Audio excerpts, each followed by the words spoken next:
Good morning, good morning. Start करते हैं। कल हमने सेक्शन 7 देखा था, supply. We started with analysing each and every part of the definition of supply. ठीक है, तो वहां पे हमने क्या देखा था? Supply means supply means all forms of goods, services or both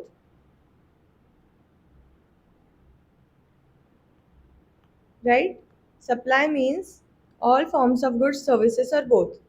और फिर हमने गुड्स का डेफिनेशन देखा सेक्शन 252, सर्विस का डेफिनेशन देखा section 102 and then we saw meaning of forms of supply. Sale क्या होता है, ट्रांसफर क्या होता है, बार्टर क्या होता है, एक्सचेंज क्या होता है, licence, rental, lease, disposal. Remember, sale price के अगेंस्ट होता है, ट्रांसफर में मूवमेंट होता है, ओनरशिप में और मे नॉट बी ट्रांसफर्ड, कुछ वहाँ पे कंसिडरेशन होगा या फिर नहीं होगा। बार्टर के केस में एक हाथ से दो, एक हाथ से लो, 1 to 1।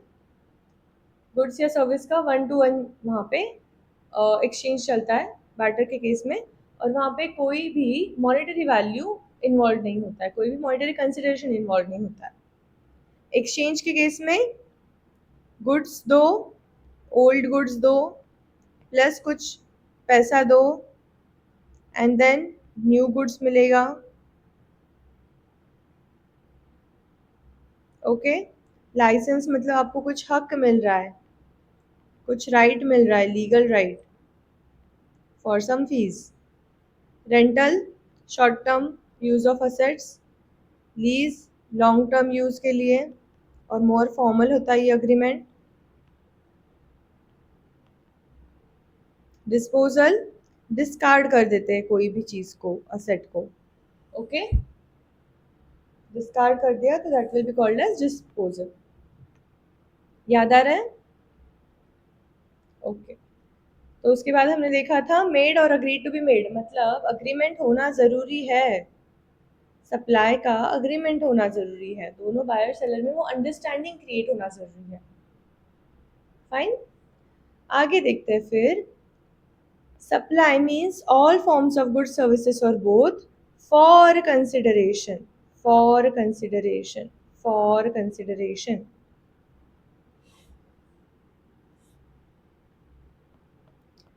कंसिडरेशन का मीनिंग दिया है सेक्शन 231 में। कंसिडरेशन का मीनिंग दिया है 231। गुड्स का बोलो जल्दी से।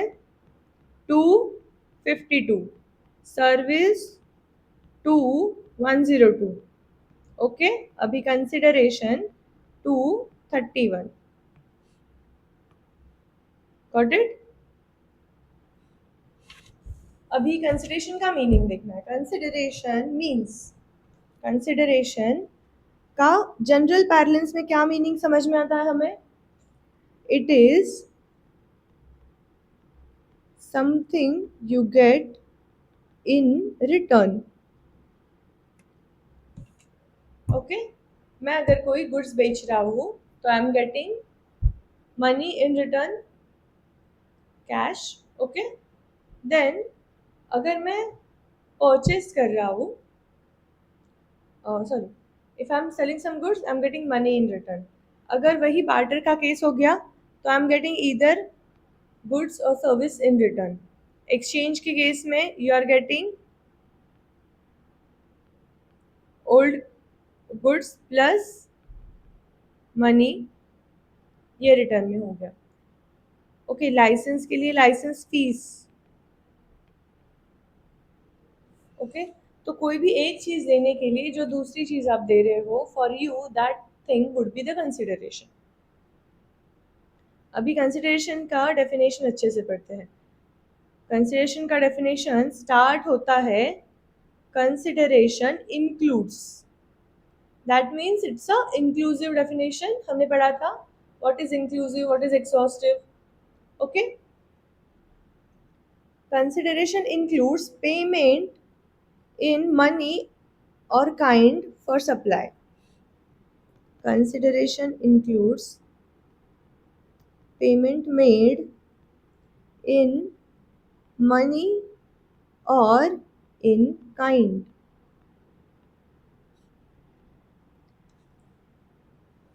मतलब कंसिडरेशन अगर होना है तो पेमेंट होना चाहिए. पेमेंट में भी मॉनेटरी टर्म्स में मतलब डायरेक्टली कैश, या फिर it can be in the form of it can be in the form of any other, मतलब गुड्स हो सकता है या कोई काइंड में दे सकते हैं. ठीक है. It may be paid by recipient or any other person. इसका मीनिंग क्या होता है? कंसिडरेशन जो पे करना है वो या तो रिसिपिएंट पे करेगा या कोई भी अदर पर्सन पे करेगा, बट पेमेंट तो होना चाहिए. ओके, कुछ ना कुछ रिटर्न में मिलना ही चाहिए. ये रिसिपिएंट से मिले या अदर पर्सन से मिले. ओके. यू रिमेम्बर एक हमने ना इकोनॉमिक्स में हम पढ़ते हैं कस्टमर, कंज्यूमर, ये दोनों का डिफरेंस पता है? बोलो बोलो. कस्टमर क्या होता है, कंज्यूमर क्या होता है, और are these two same things?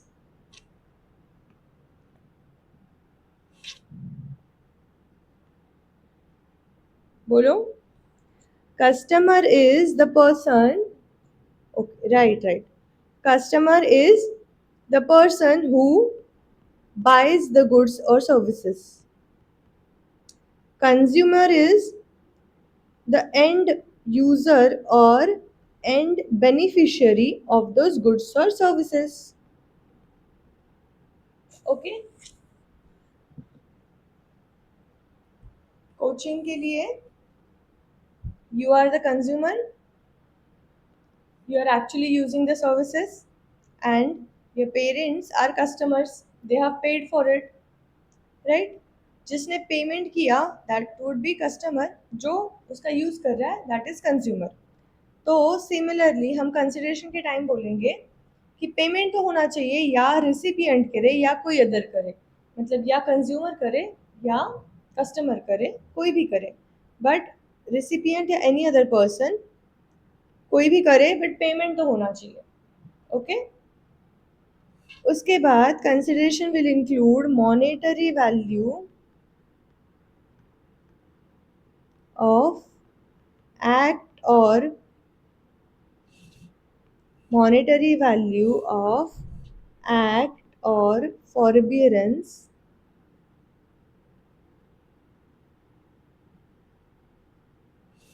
monetary value of act or forbearance with related to supply, and it excludes government subsidiary.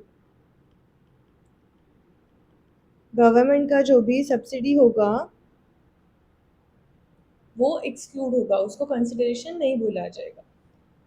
तो भी देखो, पहली क्या चीज़ है? मॉनेटरी वैल्यू ऑफ एक्ट और forbearance. Monetary act value of act या फॉरबियरेंस, इसका meaning क्या होता है कि अगर कोई भी एक्ट है उसका मॉनेटरी वैल्यू हम निकालेंगे टू चेक द कंसिडरेशन. अभी जैसे हमने देखो कल ना हमने बार्टर ट्रांजैक्शन देखा ना. वहाँ पे क्या बताया था? एग्जाम्पल लेते हैं. एक डॉक्टर है, उसने हेल्थ केयर सर्विस प्रोवाइड किया टू अ बार्बर. ओके. और बार्बर ने इन रिटर्न उसको हेयर कट सर्विस दिया.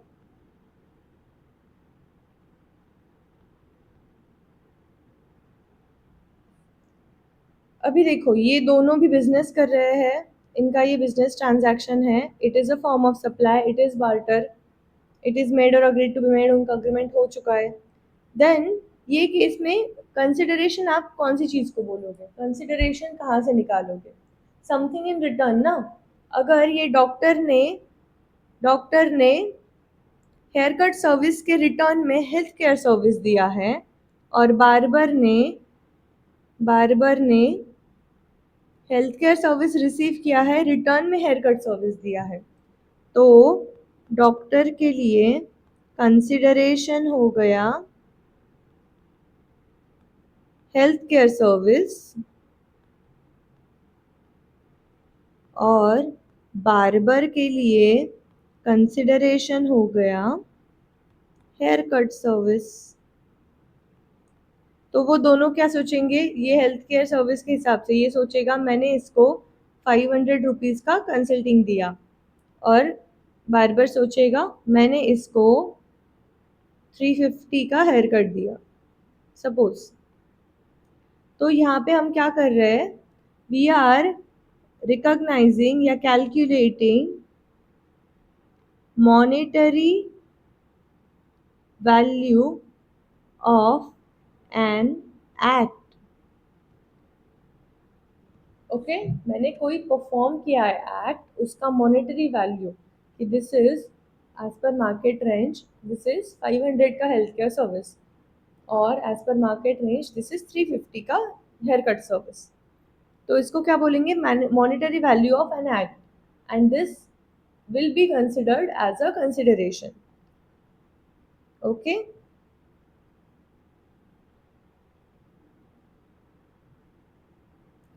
then second example लेते हैं। यहाँ पे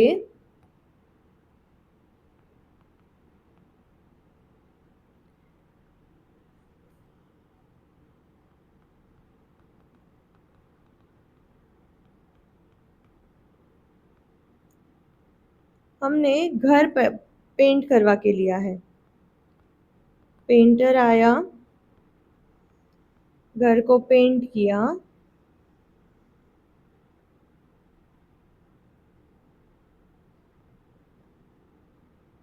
मिस्टर ए के, देन मिस्टर ए ने उसको कैश में कंसिडरेशन दिया।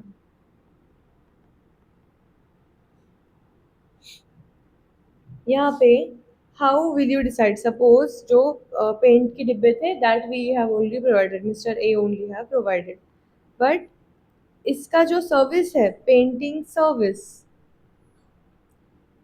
इसका भी कुछ इकोनॉमिक वैल्यू होगा ना।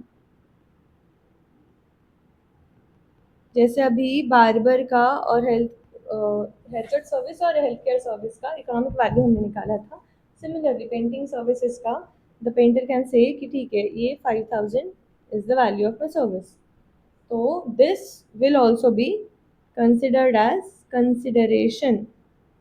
वो बोलेगा ना मैं 5000 का सर्विस तुमको दिया हूँ, बट ठीक है चलो,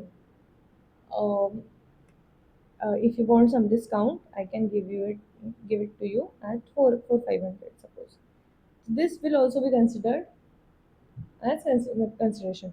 मतलब कोई भी एक्ट का वैल्यू, आप जो इकोनॉमिक वैल्यू डिटरमाइन करते हो फॉर एनी एक्ट, तो it will be called as consideration.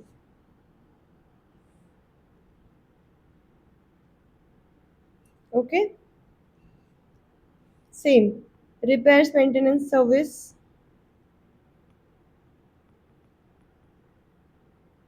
उसका जो भी इकोनॉमिक वैल्यू है उसे हम कंसिडरेशन की डेफिनेशन में इंक्लूड करेंगे। हम क्या स्टडी कर रहे हैं, we are checking if something is to be called as consideration और नॉट। ओके, उसके बाद यहाँ पे क्या लिखा था, monetary value of any act, any act मतलब जो भी हमने देखा कि अगर मैं कोई भी एक्ट परफॉर्म कर रही हूँ, कोई भी सर्विस परफॉर्म कर रही हूँ, तो उसका जो भी मॉनेटरी वैल्यू है दैट इकोनॉमिक वैल्यू है, मॉनेटरी वैल्यू है, that will be called as consideration. उसके बाद क्या लिखा है, or forbearance relating to supply. Monetary value of any act or monetary value of any forbearance. मतलब फॉरबिडेंस क्या होता है? एक्ट मतलब कुछ करना,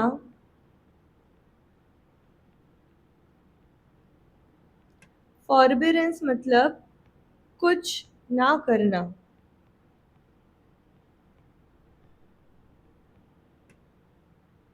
ओके, अगर तुम्हें कुछ करने के लिए कुछ पैसे मिल रहे हैं, सपोज पेंटिंग सर्विसेज प्रोवाइड करने के पैसे मिल रहे हैं, टीचिंग सर्विस प्रोवाइड करने के पैसे मिल रहे हैं, रिपेयर्स मेंटेनेंस प्रोवाइड करने के पैसे मिल रहे हैं, हेल्थ केयर सर्विस प्रोवाइड करने के पैसे मिल रहे हैं, तो ये कुछ करने के पैसे हैं, उसे तो कंसिडरेशन बोले ही बोलेंगे। अभी अगर कुछ ना करने के पैसे मिल रहे हैं तो that will also be called as consideration. कुछ ना करने के इसके इसका मीनिंग क्या हो गया? जैसे नॉन कम्पीट फी हो मिल रहा है आपको, आप कहीं पे काम करते थे या फिर you were partner in some partnership firm, when leaving that you were told कि आप 5 साल तक 5 years तक सिमिलर लाइन ऑफ बिजनेस में यू कैन नॉट कैरी। ठीक है, हम हमारी कंपटीशन मत बनो या मत बनाओ फॉर 5 years।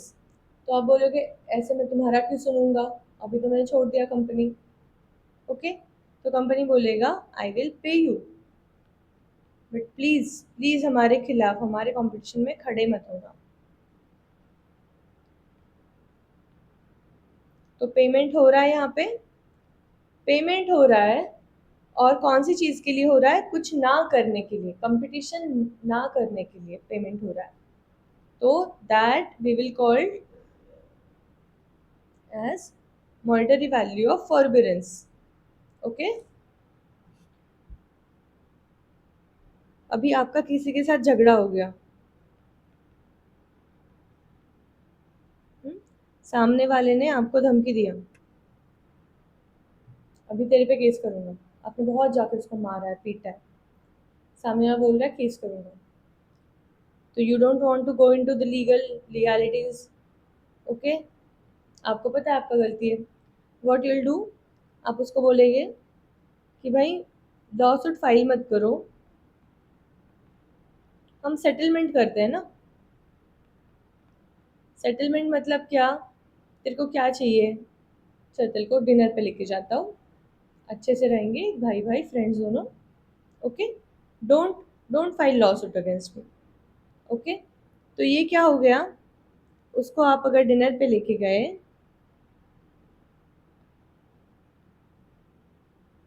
ओके, और फिर उसने अग्री कर लिया not to file law suit,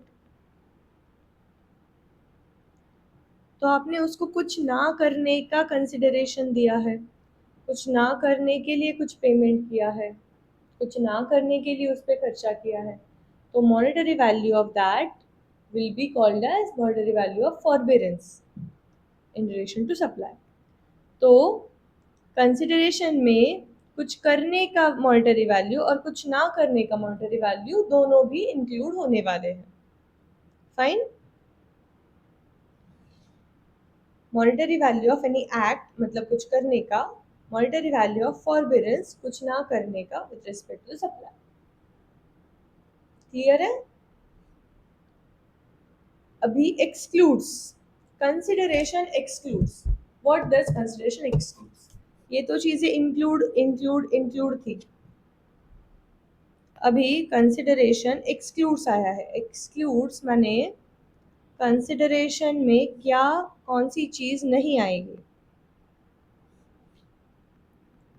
consideration excludes government subsidies.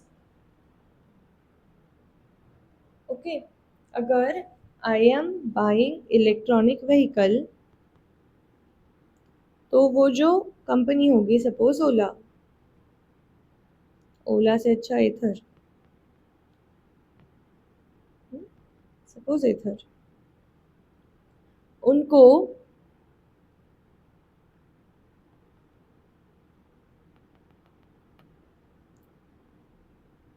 Suppose EV पे अभी सब्सिडी है गवर्नमेंट का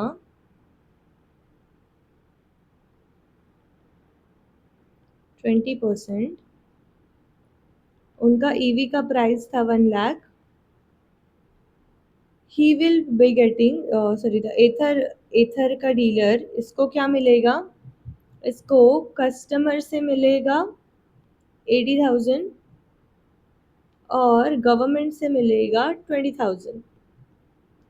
सो इवेंचुअली उसके पॉकेट में तो कितना आना है? उसके पॉकेट में तो 1 लाख आना है in return of the product जो उसने ईवी उसका सेल किया।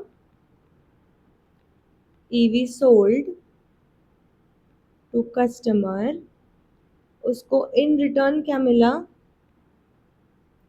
कस्टमर से 80K एंड गवर्नमेंट से 20K। तो इवेंचुअली उसको 1 लाख ही मिला ना।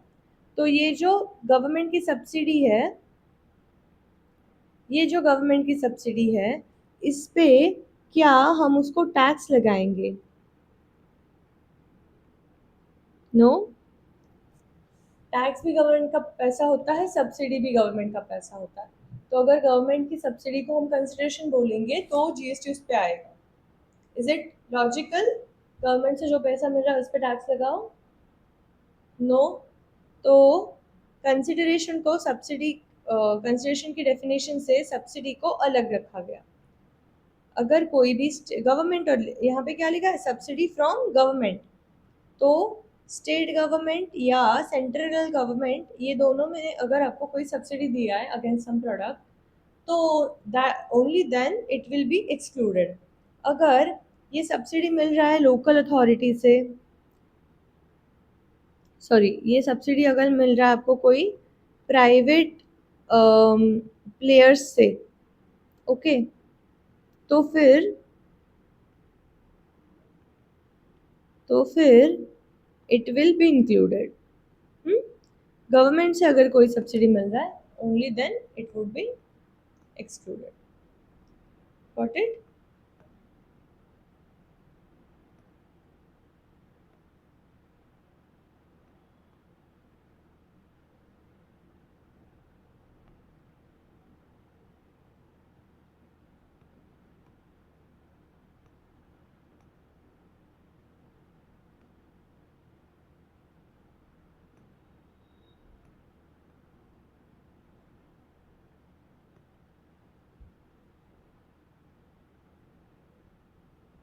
ठीक है, तो अभी क्या क्या देखा हमने? Supply is, supply means all forms of supply of goods services और बोथ। गुड्स का डेफिनेशन देखा 252, सर्विस का डेफिनेशन देखा 102, 2102। Then all forms of supply हमने पढ़े, sale, transfer, barter, exchange, licence, rental, lease, disposal पढ़ा। मेड और agreed to be made, agreement होना चाहिए। उसके बाद it should be for consideration, it should be for consideration. Consideration का डेफिनेशन दिया है सेक्शन 231, सेक्शन 231। उसमें क्या बोला है? Consideration includes payment made in money और इन काइंड। मनी के फॉर्म में दे दो, काइंड के फॉर्म में दे दो, बट पेमेंट दे दो। पेमेंट में be made by recipient or other person, recipient दे दो या कोई और दे दो, पर पेमेंट दे दो। ठीक है। Monetary value of any act और फॉरबिडेंस रिलेटिंग टू सप्लाई, मतलब कंसिडरेशन में कुछ करने का कुछ ना करने का वैल्यू इंक्लूड होगा। And it will exclude government subsidies, state government central government के जो सब्सिडीज होते हैं दैट विल बी एक्सक्लूडेड। हो गया इतना? कंसिडरेशन का डेफिनेशन भी डन। अभी आगे लिखा है supply means all forms of goods or services made or agreed to be made for consideration by a person। By a person, मतलब ये जो सप्लाई कर रहा है ना, all forms of supply of goods services, ये पर्सन ने करना चाहिए। बट कौन सा person? Person who is under GST, जिस पे जीएसटी अप्लीकेबल हो रहा है, ऐसे पर्सन ने अगर सप्लाई किया तो वी विल बी, ऐसे पर्सन ने कोई एक्टिविटी ये परफॉर्म किया, सेल ट्रांसफर वगैरह वगैरह, एंड कंसिडरेशन के लिए किया, तो वी विल कॉल कि वो जीएसटी का सप्लाई है। ओके, बंदा ही जीएसटी में नहीं है तो तुम बोल नहीं सकती है जीएसटी का सप्लाई है। जैसे हमने देखा था 10 lakhs के अंडर अगर आपका टर्नओवर होगा फॉर एमएमटी नागालैंड, रिमेंबर, तो you are not under levy of GST, तो आप कुछ भी करो वो सप्लाई नहीं मानेंगे। सप्लाई कब मानेंगे? If you are a person under GST, मतलब इधर you are registered under GST और liable to get registered।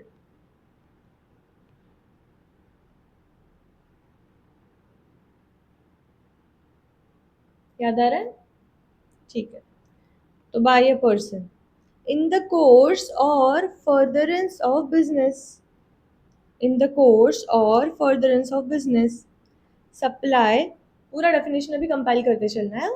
Okay, supply means all forms of goods, services or both made or agreed to be made for consideration by a person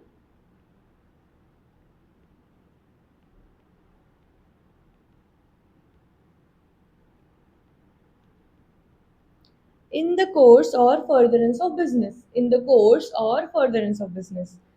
that means ये जो कोई भी supply आप कर रहे हो, sale transfer barter lease exchange rental disposal कर रहे हो, फॉर कंसिडरेशन कर रहे हो, बाय अ पर्सन कर रहे हो, पर वो बिजनेस के लिए करो, वो बिजनेस के लिए करो, तभी हम उसको जीएसटी का सप्लाई बोलेंगे,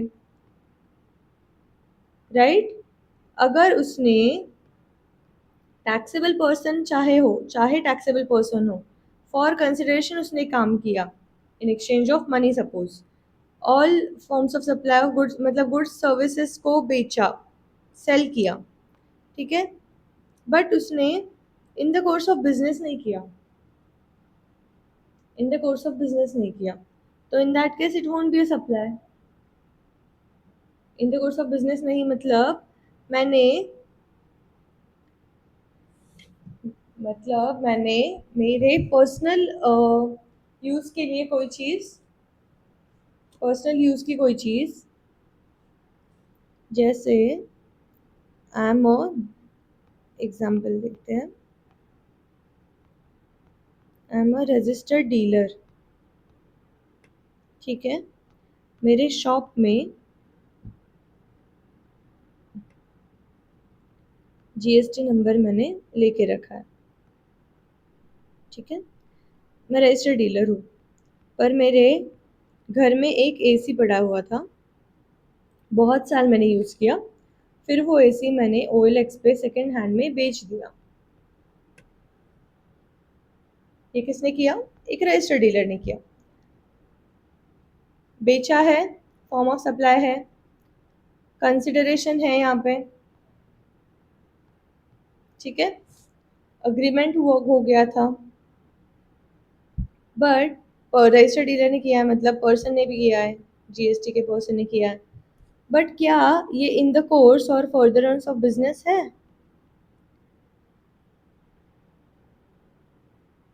is it in the course और फर्दरेंस ऑफ बिजनेस? नो, उसके बिजनेस रिलेटेड नहीं था, ये तो उसका पर्सनल एक्टिविटी होगा, घर का काम हो गया, तो क्या हम उसे सप्लाई बोलेंगे? नो। तो इन द कोर्स और फर्दरेंस ऑफ बिजनेस को ऐसे पढ़ना है कि एक तो it should be related to business, एक हम बेसिक ये करते हैं, बाद में वी विल टेक बिजनेस का भी डेफिनेशन देखेंगे। और दूसरी चीज़ यहाँ पे ना ये भी देखना है, फ्रीक्वेंसी डज नॉट मैटर। अगर मैं कोई चीज़ वन टाइम भी कर रही हूँ बट बिजनेस पर्पस के लिए कर रही हूँ, जैसे मैंने मार्केटिंग किया, अभी तो खैर फ्रिक्वेंटली करते हैं, बट सपोज मैं साल में एक बार कर रही हूँ या फिर 2 साल में एक बार कर रही हूँ वट, तो अगर फ्रिक्वेंसी भी नहीं है but I'm performing that activity for furtherance of my business, in that case, it will be considered as supply only. Okay? Frequency does not matter, वो एक्टिविटी करने का आपका फ्रीक्वेंसी क्या है वो डज नॉट मैटर. उसका एग्जाम्पल लेते हैं.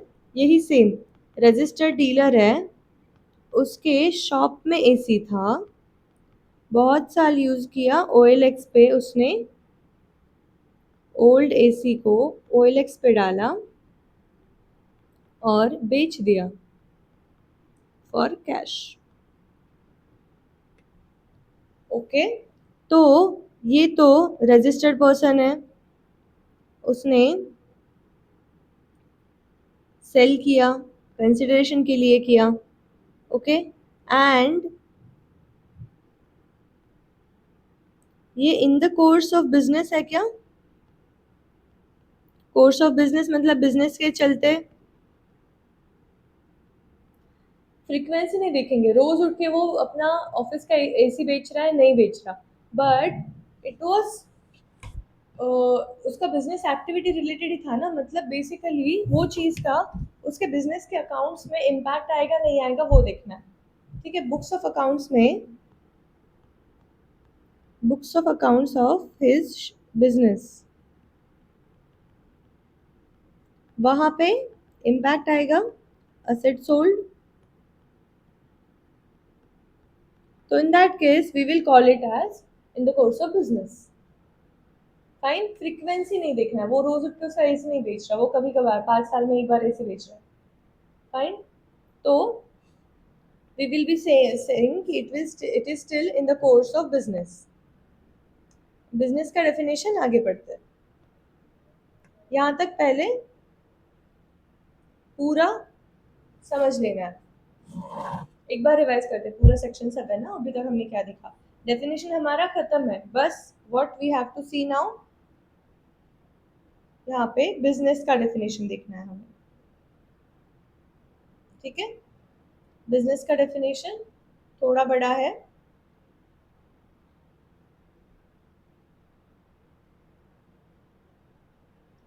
एक बार ये डेफिनेशन जो है section 7, let's revise that. Section 7 में क्या दिया है, what is supply. Section 7 of which act are we studying, CGST act. Section 7 of CGST act.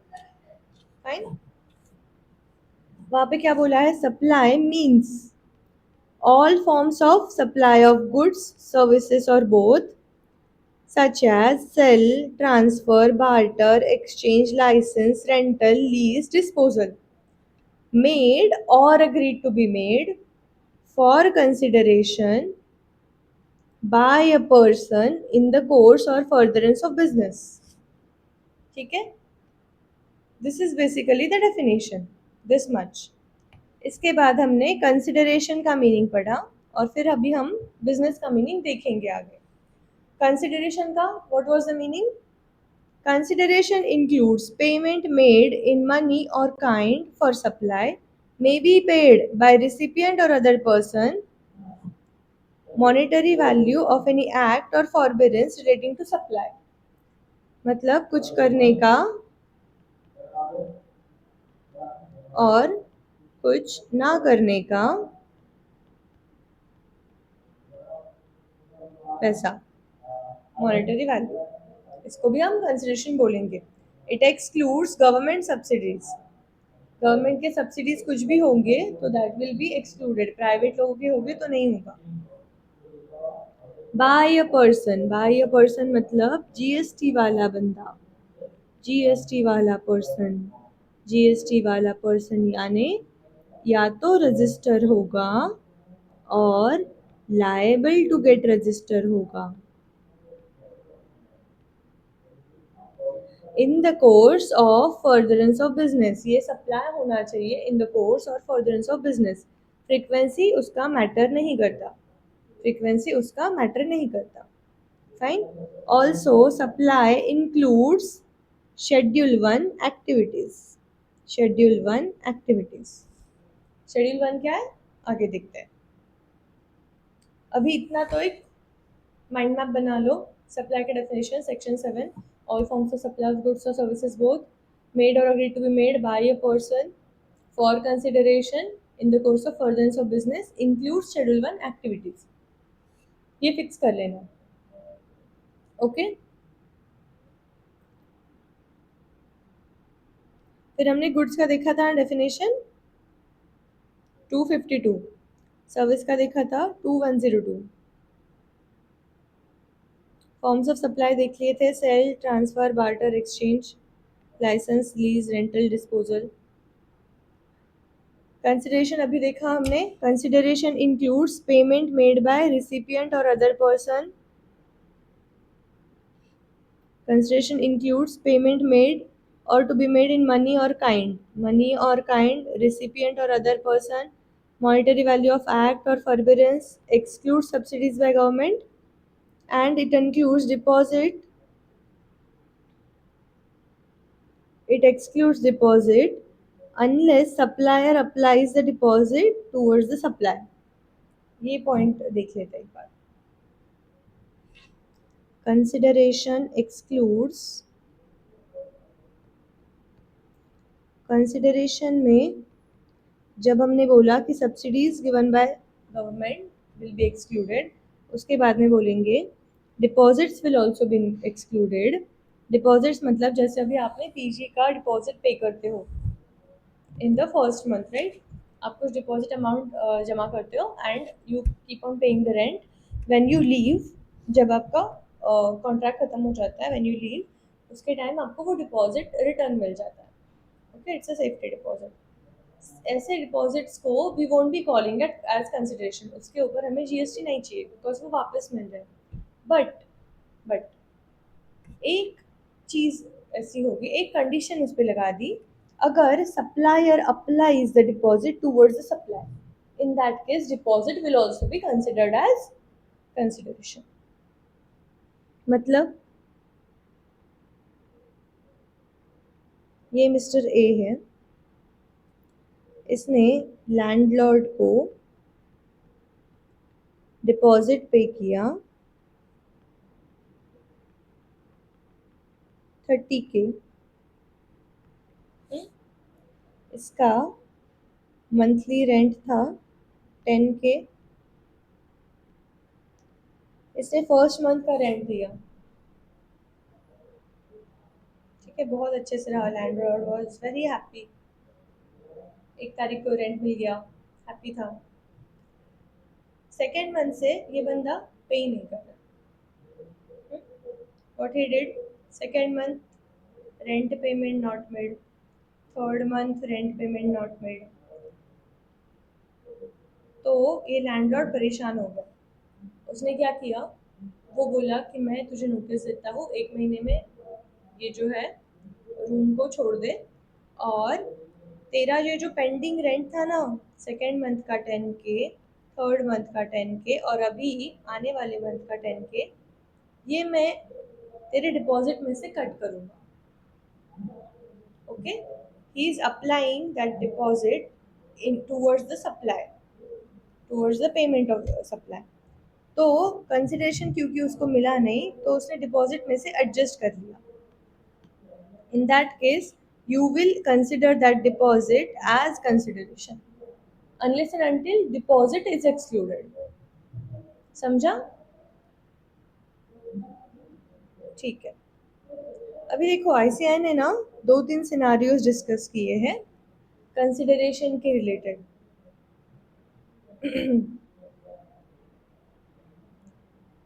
Clarification से ये बेसिकली, तो ये क्लैरिफिकेशन है, उसके बाद हमें बिजनेस का डेफिनेशन देखना है। What we'll do, we'll stop for today over here। कल हम देखेंगे 3 सिनारियोज कंसिडरेशन रिलेटेड जहाँ पे आईसीआई ने डिस्कशन किया है specific, so it is going to be important for exams. Okay, जो भी चीज़ आईसीआई ऐसा अलग से हटके कोई टेबल में कोई चार्ट में, कोई डायग्राम में बना के देता है ना मटेरियल में। आईसीआई का मटेरियल कभी देखा है? तो अगर उन्हें कोई भी चीज़ डायग्राम में, चार्ट में, टेबल फॉर्मेट में दिया है तो वो इम्पॉर्टेंट बन जाता है from theory point of view. Okay, अब इसका लॉजिक कभी और डिस्कस करेंगे, बट ये ध्यान में रखना, कभी भी आईसीआई का मटेरियल स्टडी कर रहे हो, कुछ आपको दिख गया उन्होंने अलग हट के प्रेजेंटेशन में दिया है, तो उस पर ज़्यादा फोकस करना, वो कंसेप्ट को छोड़ना नहीं। ओके, आज के लिए यहाँ पे रुकते हैं।